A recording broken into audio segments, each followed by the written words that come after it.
Welcome to part 5 of painting a person in watercolor, doing the background with a wet into wet technique. Painting the background is kind of fun because it's going to be mostly random.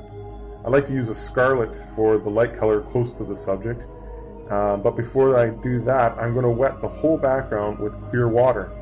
I'm using a big brush for this, and when I go to use paint I'll use the same brush. I'll drop in the scarlet into an area close to the subject but not touching the subject and allowing the color to bleed into the water. I can use the brush to push the color into white areas that I want to be scarlet.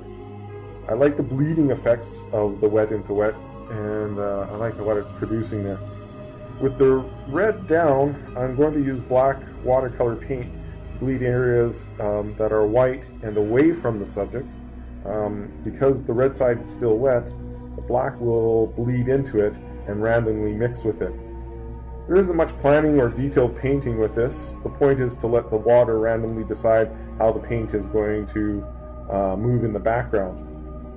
I'm going to have to use more paint than you're used to using with this particular technique.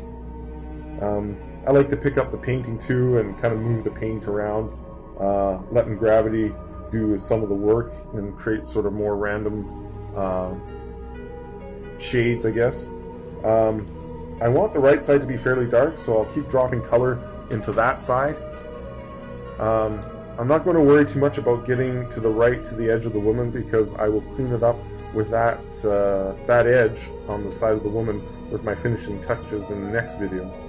And so I'm just going to keep dropping the dark color into that one side.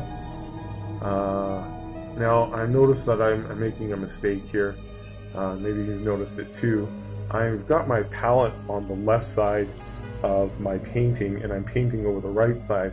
So what has to happen is that I'm moving my brush across the painting all the time, and I've actually created a drip in the bridge of her nose. I'm going to try to have to live with that, because I'll try to pick it up with water and a towel, but it really isn't coming out. So I'll just let it go. I'll let this dry now, and it will continue to bleed as it dries, and then I'll be ready for the last step of some of the finishing touches.